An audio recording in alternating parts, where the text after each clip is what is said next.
teman-teman, saya Adinda Multama Marsuki dari Prodi Profesi Apoteker angkatan ketiga di UIN Alauddin Makassar.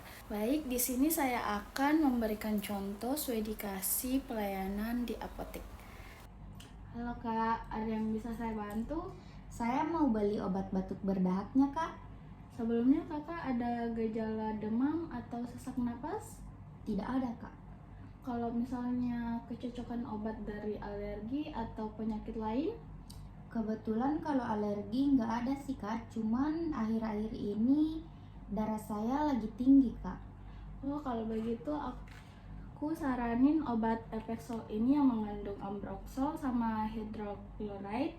Ambroxol itu mengandung untuk mengencerkan dahak kakak dan hidrochloride itu untuk menurunkan tekanan darah kakak. Oh, ini untuk aturan pakainya bisa dijelaskan, Kak?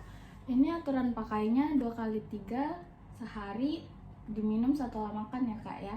Oh iya, ini harganya berapa ya, Kak? Oh, untuk harganya 13.000 Kak. Oh iya. Makasih, Kak.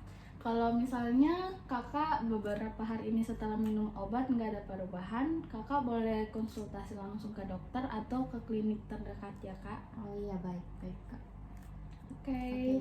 Makasih. Semoga cepat sembuh Kak.